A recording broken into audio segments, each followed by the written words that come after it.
નમસ્કાર, હું છું નિશા રાજન. વડોદરા 24 અવર્સ ન્યૂઝ ચેનલમાં આપનું સ્વાગત છે.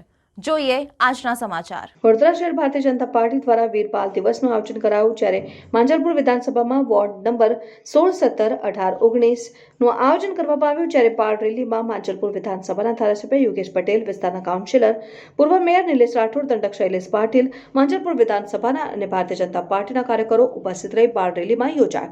આ બાળ રેલી તરસાલી શરદનગરથી તરસાલી ગુરુદ્વારા સુધી કાઢવામાં આવી હતી. આ રેલીનો મુખ્ય ઉદ્દેશ એ હતો કે શીખોના 10મા ગુરુ શ્રી ગુરુ ગોવિંદસિંહ મહારાજની જેમના 4 પુત્રો સાહેબજાદવ, અજીતસિંહ, જુંજારસિંહ, જોરાવરસિંહ અને ફતેહસિંહ શ્રી ગુરુજીએ ખતમ કરવા માટે મુગલ શાસન જોડે આ દિવસોના ટક્કર લીધી હતી અને તેમના ગુરુજીને જોડે 10 લાખ ફૌજ જોડે ટક્કર લીધી અને એમાં ગુરુજીના જે 2 સાહેબજાદા શહીદ થઈ ગયા અને એ અજીતસિંહ અને જુંજારસિંહ.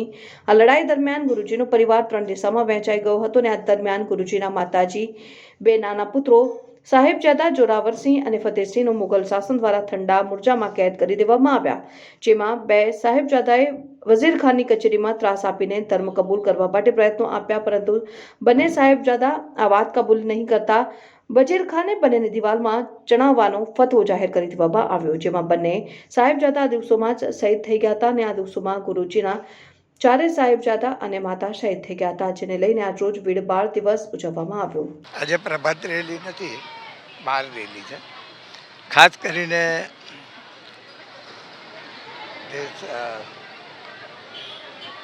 ગુરુ નાનકસિંહે 550 વર્ષ પહેલાં શીખ ધર્મની જે સ્થાપના કરી, 10મા ગુરુ ગુરુ ગોવિંદસિંહના સમયમાં મુગલોએ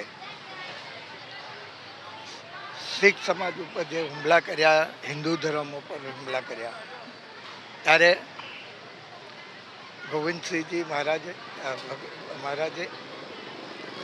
એક પોતાના કુટુંબ સાથે જે મુગલોનું 10 લાખનું સૈન્ય હતું એની સામે લડાઈ કરી. આ લડાઈમાં એમના 4 પુત્ર શહીદ થયેલા. એમાં ખાસ કરીને જોરાવરસિંહ અને ફતેહસિંહજી, આ 2 બાળકો 7 વર્ષ અને 9 વર્ષના હતા. એમને મુગલોએ દિવાલમાં બી ચણી લીધા. આજે એની યાદમાં હજારો લોકો, હિન્દુ હોય કે શીખ હોય, આ બધા જ એમના જે સ્થાને ચણેલા ત્યાં દર્શને જાય છે. ખાસ કરીને આ દેશના વડાપ્રધાન નરેન્દ્ર મોદીજીએ 26 ડિસેમ્બર એ વીર બાળકોના યાદમાં આખા દેશમાં આજે ગુરુદ્વારોમાં જઈને યાદ કરે છે. આવા સંત ગુરુ ગોવિંદસિંહ પોતાનું આખું કુટુંબને બલિદાન આપ્યું. એ બલિદાનને આજે લોકો યાદ કરે છે. આવા આ દેશમાં ઘણા ગુરુઓ થઈ ગયા. એમાં ખાસ કરીને ગોવિંદસિંહજીને ખાસ યાદ કરીએ છીએ. એ સમય હતો જ્યારે 1200 થી 1500 વર્ષ મુસ્લિમોએ જે રાજ્ય કર્યું, 150 વર્ષ અંગ્રેજોએ રાજ કર્યું. આ દેશનો સનાતન ધર્મ હજુ ભૂલાયો નથી. ધર્મની રક્ષા માટે હજારો બ્રાહ્મણો, હજારો ગુરુઓએ આ દેશમાં બલિદાન આપ્યું છે. 1500 વર્ષનો મુસ્લિમોનો ઇતિહાસ, 150 વર્ષનો અંગ્રેજોનો ઇતિહાસ, આટલા બધા આક્રમણો છતાંય આજે ભારતના પનોતા પુત્રએ આ દેશને દુનિયામાં અવ્વલ નંબર આવે એ રીતની કામગીરી છેલ્લા 10 વર્ષમાં, એટલે 14 થી 23 અને 24ની બી ઇલેક્શન આવશે, એમને આ દેશના જે બી મુસ્લિમોએ જે બી મંદિરોની તોડફોડ કરીને જે બી દરગાહો બનાવેલી એ દરગાહનો ઇતિહાસ બી આપણે જાણીએ છીએ. કારણ કે હવે એ જગ્યા પર હિન્દુઓના સ્થાન થઈ રહ્યા છે. એમાં ખાસ કરીને અયોધ્યાનું રામ મંદિર, જ્યાં બાબરી મસ્જિદ હતી, એનો ઉકેલ આવી ગયો છે. અને આજે રામ મંદિર ટૂંક જ સમયમાં શરૂ થશે અને લાખો રામ ધર્મ પ્રેમી આ મંદિરની મુલાકાતે લેવાના છે.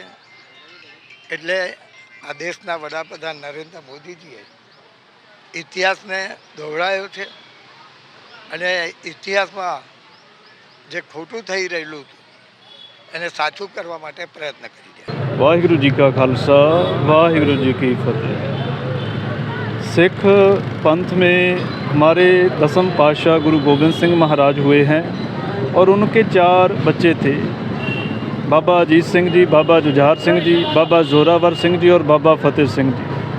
और उन चारों ने जुल्म के ख़िलाफ़ हमेशा ही आवाज़ है जो अपनी बुलंद की है और इस देश में रहते हुए सच के हित में उन्होंने हमेशा ही ज़बर और ज़ालमों के ख़िलाफ़ जंग किया। और ऐसे जंग के दौरान हमारे गुरु जी के जो साहबजादे थे, बाबा जोरावर सिंह और बाबा फतेह सिंह, उन्हें सरहंद के जो सूबेदार था वज़ीर खान, उन्होंने उन्हें अगवा कर लिया था और उन्हें तसीहे देकर सरहंद पंजाब में शहीद किया गया था। जो हमारे देश की सरकार है उन्होंने ये कार्य किया है भी गुरु गोबिंद सिंह महाराज जियों के उन साहबजादों को समर्पित होकर वीर बाल दिवस मना रहे हैं पूरे देश भर में। और उन जो सूरवीर योद्धे थे बाबा जोरावर सिंह और बाबा फतेह सिंह, उम्र भावें उनकी बड़ी कम थी, आयु में वो बहुत कम आयु के थे, 7 साल और 9 साल की उनकी आयु थी, लेकिन उनका बल और उनका साहस इतना बलशाली था और उनके अंदर जो सत्य का जो धर्म है वो इतना बल वाला था कि उन्होंने कभी भी जुल्म के ख़िलाफ़ झुकने का कोई प्रण नहीं किया, सदा ही जुल्म के ख़िलाफ़ उन्होंने आवाज़ बुलंद की है। और उनकी याद में आज हम सभी यहाँ पर जो हमारे एरिए से और शहर से बच्चे भी आ रहे हैं और उनको याद कर रहे हैं, उनको हम कोटि कोटि प्रणाम कर रहे हैं। यही हमारा आज का जो दिवस। वाहिगुरु जी का खालसा वाहिगुरु जी की फतेह।